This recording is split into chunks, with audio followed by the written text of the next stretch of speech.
Assalamualaikum warahmatullahi wabarakatuh. Waalaikumsalam warahmatullahi wabarakatuh. Perkenalkan, nama saya Dika Hirwatmadja dari Universitas Negeri Surabaya.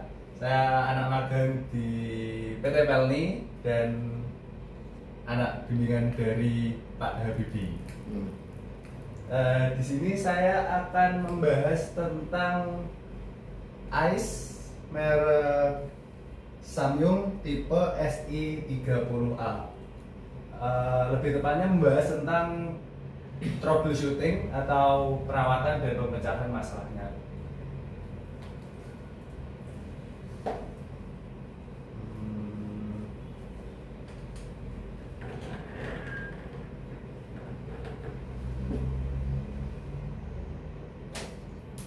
Nah, troubleshooting ini tuh penting buat pemeliharaan dan pemecahan masalah secara berkala guna untuk menjaga kerja unit agar tetap baik.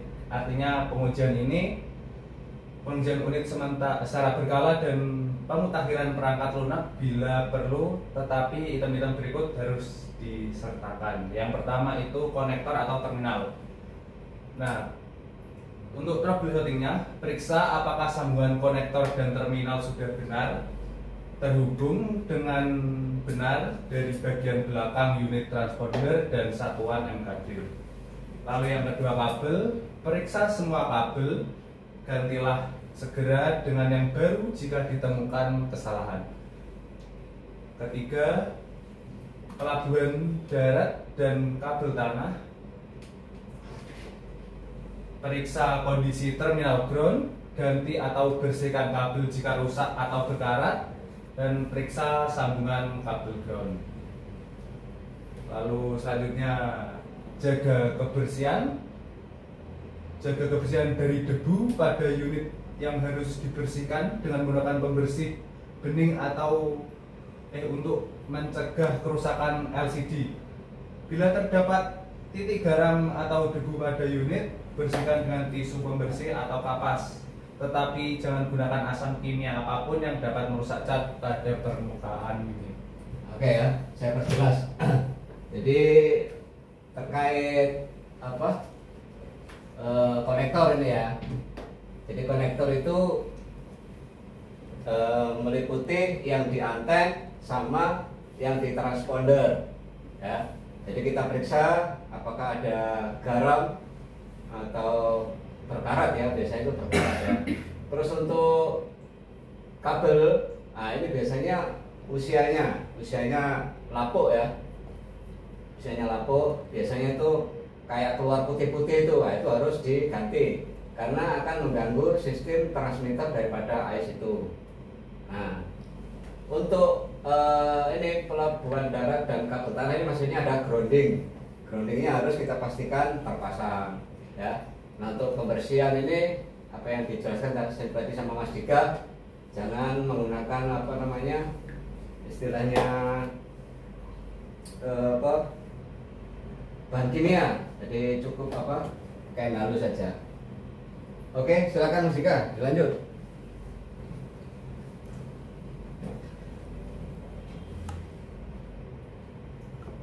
Untuk pemecahan masalah. Selanjutnya pemecahan masalah.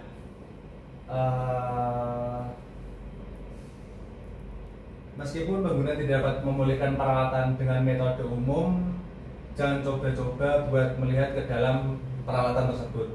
Apapun masalahnya, peralatan harus diperiksa oleh spesialis teknis atau teknisi.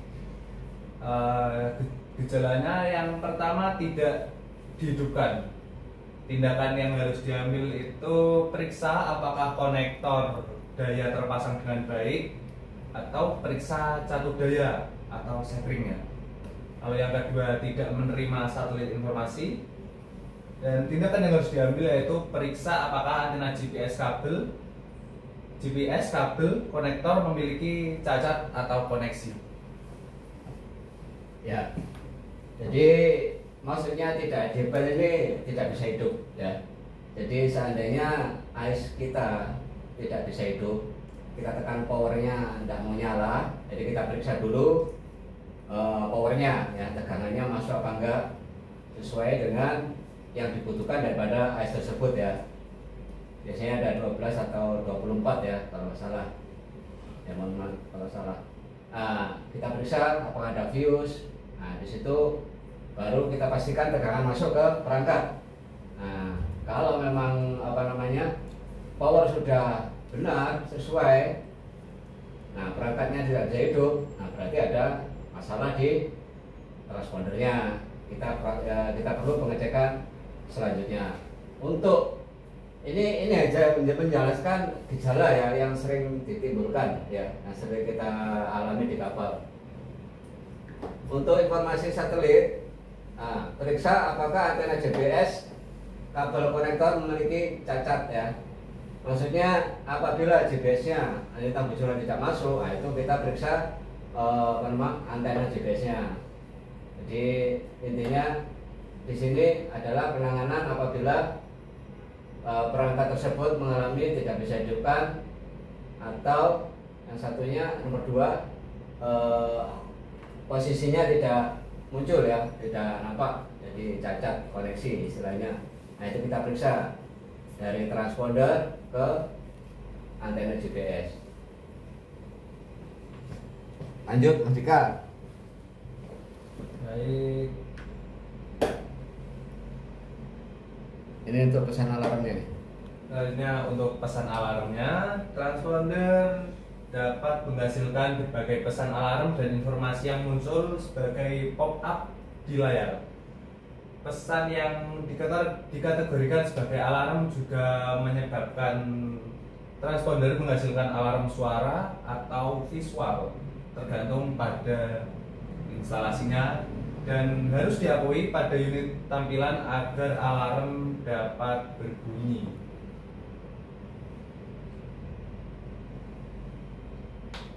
Lalu VSWR antena melampaui batas. Ini menunjukkan ada masalah dengan antenanya.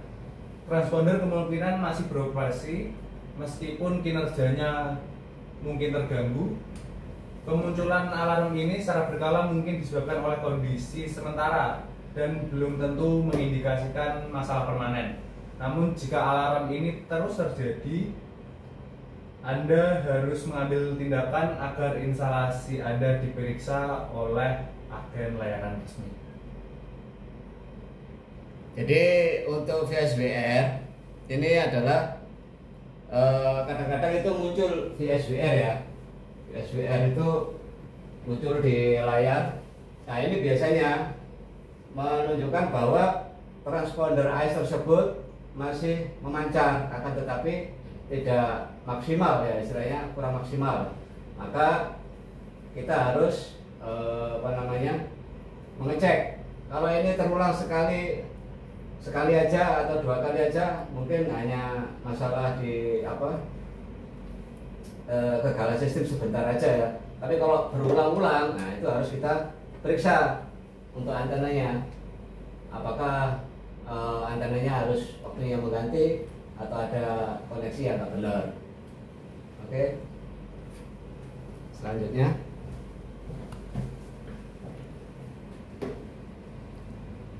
Nah ini kerusakan RX1,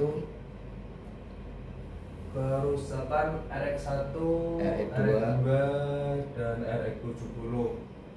Pesan-pesan ini menunjukkan bahwa ada kemungkinan masalah dengan penerimaan untuk saluran AIS A, saluran AIS B, atau saluran DST70. Sekali lagi, kemunculan pesan ini sesekali tidak perlu dikhawatirkan. Namun kemunculan pesan ini secara berkala kemungkinan merupakan indikasi masalah permanen yang harus diselidiki. Oke, lanjut. Selanjutnya, koneksi transceiver terputus. Pesan ini menunjukkan bahwa unit tampilan SI30A tidak dapat lagi berkomunikasi dengan transponder SI30A. Ini mungkin menunjukkan adanya masalah pada koneksi, atau mungkin menunjukkan bahwa transponder tidak lagi beroperasi dengan benar. Kesalahan ini harus segera diselidiki. Penting untuk dicatat bahwa ada pengatur waktu pengaman di transponder yang menyebabkan mati secara otomatis jika pemancar tetap menyala terlalu lama. Dalam kejadian ini, transponder akan mati dan alarm ini akan dibunyikan oleh unit tampilan. Situasi ini dapat diselesaikan dengan memutus aliran listrik dari transponder beberapa saat, kemudian menyambungkannya kembali. Oke, lanjut. Selanjutnya, EPFS eksternal hilang. Nah, pesan ini menunjukkan bahwa transponder tidak lagi menerima data dari sistem GPS di atas kapal dan harus segera diselidiki. Ya, ini maksudnya IPVS ini adalah GPS eksternal ya. Jadi AS ini ada internal, ada eksternal. Apabila muncul seperti ini, IPVS eksternal hilang, nah itu berarti ada masalah di GPS kita yang eksternal, inputan ya. Inputan itu di situ ada inputan koneksinya yang ke transponder daripada GPS eksternal tersebut. Oke, lanjut. Selanjutnya, tidak ada sensor posisi yang digunakan. Itu menunjukkan bahwa transponder SI30A ini tidak dapat memperoleh perbaikan lokasi baik dari modul GPS internal maupun dari sistem GNSS milik kapal. Pesan ini mungkin muncul selama beberapa menit pertama pengoperasian saat transponder menunggu untuk memperoleh lokasinya dan dapat diabaikan dengan aman selama waktu ini. Jika pesan muncul di waktu lain, ini menunjukkan kemungkinan masalah dengan antena atau kabel GNSS dan harus diselidiki juga. Nah, ini yang ditanyakan teman kita yang kemarin dari kapal ya, sempat menanyakan di YouTube, di channel YouTube. Jadi masalah SOG-nya, COG-nya itu hilang atau tidak valid ya. Nah, ini permasalahannya apa? Kita bahas di sini. Silakan. Nah, di sini tidak ada informasi SOG yang valid, tidak ada informasi COG yang valid, judul hilang atau tidak valid, tidak ada informasi root yang valid. Nah, itu menunjukkan bahwa informasi dari berbagai sensor tidak tersedia. Dalam instalasi penuh, diharapkan semua informasi ini akan tersedia secara permanen dan tampilan satu atau lebih pesan ini merupakan indikasi bahwa mungkin ada masalah dengan sensor lain atau dengan koneksi antara sensor dan SI30A unit transponder. Oke ya, jadi masalah SOG yang tidak valid, COG yang tidak valid ini adalah permasalahan di sensor. Jadi sensor itu di transponder itu ada sensor ya. Jadi dia itu nerima inputan dan output ya. Nah, yang terkait dengan SOG COG ini bisa jadi sensor daripada gyro tidak masuk ya. Kita cek untuk outputan gyro itu bagaimana, keluar nggak tegangannya. Kita trace pakai laptop bisa atau pakai avometer ya, dengan analog ya. Biasanya dia akan muncul, jadi tegangannya itu kurang dari 10 volt, dia gerak-gerak ya, gerak-gerak. Nah, itu menandakan bahwa sensor daripada gyro itu sudah masuk. Nah, berarti ada masalah di transpondernya kalau memang gyronya sudah masuk. Oke, jadi intinya untuk masalah ini adalah masalah di sensor input atau output. Nah, itu kita periksa. Ada yang kemarin video saya yang untuk pengukuran ngetrace-nya transponder sorry ya, ngetrace-nya outputnya gyro atau GPS, di situ ada. Jadi teman-teman bisa lihat di video saya yang sebelumnya. Oke, selanjutnya untuk jam. Halo, selanjutnya jam UTC hilang, menunjukkan bahwa modul GPS internal dalam transponder SI30A tidak dapat memperoleh sinyal waktu yang valid. Jika pesan ini muncul secara teratur, mungkin menunjukkan adanya masalah dengan koneksi antena GNSS. Namun ada kemungkinan pesan ini muncul sementara di lokasi tertentu atau dalam kondisi cuaca ekstrim di mana modul GNSS berada. Tidak dapat menerima transmisi dari sejumlah satelit yang memadai. Lalu DGNSS eksternal sedang digunakan, GNSS eksternal sedang digunakan, DGNSS internal sedang digunakan atau SWAR, DGNSS internal sedang digunakan atau pesan 17, GNSS internal sedang digunakan. Nah, pesan-pesan di atas itu menunjukkan sumber informasi GNSS mana yang sedang digunakan oleh transponder. Informasi GNSS eksternal dari sistem utama di atas kapal mungkin ditambah atau tidak dengan informasi koreksi diferensial.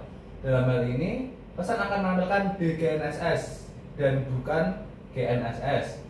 Ketika sinyal GNSS eksternal tidak tersedia, komponen SI30A menggunakan informasi GNSS dari modul GNSS internalnya sendiri dan pesan berubah menjadi GNSS internal. Informasi ini dapat ditambah dengan penerimaan data koreksi diferensial dari penerima SWAR atau dengan transmisi VHF dari stasiun pangkalan. Dalam hal ini pesan status menunjukkan DGNSS dan SWAR atau MSG17 masing-masing untuk menunjukkan sumber data diferensial yang sedang digunakan. Oke ya, jadi yang GNSS ini adalah yang ada dua tadi kan ya, ada eksternal, maksudnya ini GPS ya, ada eksternal, ada internal. Nah, apabila ini dijelaskan di sini, apabila GNSS eksternalnya bermasalah, maka dia akan beralih ke yang internal ya, GNSS internal.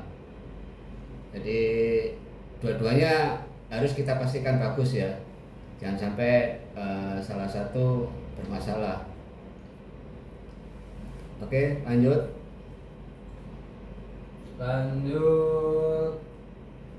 SOG atau COG internal eksternal sedang digunakan, SOG COG internal sedang digunakan. Pesan di atas menunjukkan apakah kecepatan di atas tanah dan di lintasan di atas tanah diberikan oleh sensor eksternal atau sedang dihitung dari modul GNSS internal. Ya, untuk SOG atau COG eksternal ini, jadi dia ada dua, eksternal sama internal ya. Jadi kalau ini SOG nggak muncul, eksternalnya yang sedang digunakan tidak muncul, dan yang internalnya tidak muncul, berarti kedua-duanya ini bermasalah. Jadi harus kita periksa. Jadi yang paling gampang kita periksa itu eksternalnya ya, untuk kita teman-teman yang di kapal, karena ini tidak harus membuka transponder, memeriksa modulnya. Jadi cukup untuk yang eksternalnya ini yang kita pastikan tidak ada masalah ya. Lanjut judul valid pesan ini diterima saat judul yang valid pertama kali diterima dari sensor kapal.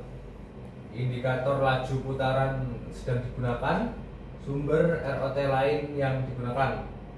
Pesan pertama ini menunjukkan bahwa transponder SI30A menggunakan informasi laju belok dari perangkat terpasang yang secara langsung menghitung laju belok seperti kompas giro.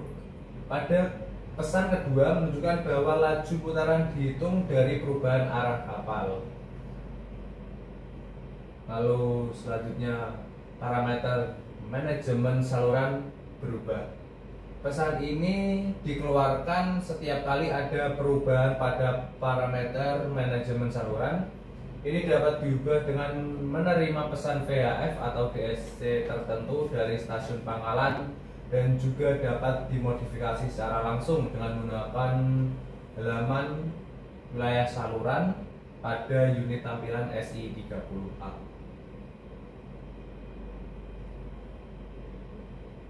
Oke ya. Jadi teman saya yang di kapal yang kemarin menanyakan masalah apa namanya ini COG, SOG itu tidak muncul ya. Jadi langkah-langkah yang harus kita periksa. Jadi sensor ya, sensornya termasuk inputan heading gyro dan GPS-nya kita pastikan tersambung ya, terkoneksi. Apabila masih tidak muncul, berarti ada masalah di transpondernya. Kalau masalah di transponder ya kita harus bongkar ya, yaitu memerlukan istilahnya teknisi yang ahlinya lah ya. Jadi untuk kita teman-teman di kapal, saya sarankan kalau memang kurang memahami ya jangan dibuka. Kita hanya sebatas di eksternal aja. Jadi untuk menindaklanjuti agar tidak kerusakan tidak lebih parah. Jadi intinya ICE ini adalah menggunakan dua antena ya. Jadi antena VHF sama untuk transmit sama GPS. Yang kemarin kita sudah sempat bikinkan tutorial videonya. Ya, kalau memang masih ada yang kurang paham bisa ditanyakan, barangkali saya bisa membantu ya. Saya juga bukan orang pintar, saya juga orang bodoh juga ya. Kita sama-sama belajar, sama sharing. Kalau ada yang komen silakan. Yang suhu mohon maaf, barangkali ada kesalahan dalam cara kami dengan teman-teman yang dari Indonesia ini menyampaikan, mohon dimaafkan atau boleh dikomen, silakan. Yang penting komennya baik dan mendidik, ya kan? Kita tujuannya di sini belajar, menciptakan generasi muda yang lebih bagus. Jangan kita semakin mundur, jadi kita harus maju ya, generasi muda kita. Kebetulan saya juga udah tua, mau pensiun ya. Ya otomatis kan yang muda-muda yang akan melanjutkan perjuangan, istilahnya kandidat bangsa ya. Jadi di sini intinya kita belajar sama-sama saling mengisi, mana yang lebih pintar monggo ngasih masukan. Ya saya juga terus belajar, istilahnya intinya juga kepingin menyampaikan apa yang saya tahu, apa yang saya alami. Karena hari ini tadi tidak ada kapal, mungkin nanti jam 1 ya, jadi kita isi untuk materi. Kebetulan anak-anak dari Indonesia ini ikut sama saya belajar, ya paling tidak saya harus memberikan yang terbaik ya buat mereka. Siapa tahu nanti ada manfaatnya ya. Kebetulan saya hanya di navigasi ya, istilahnya surveyor yang menangani navigasi.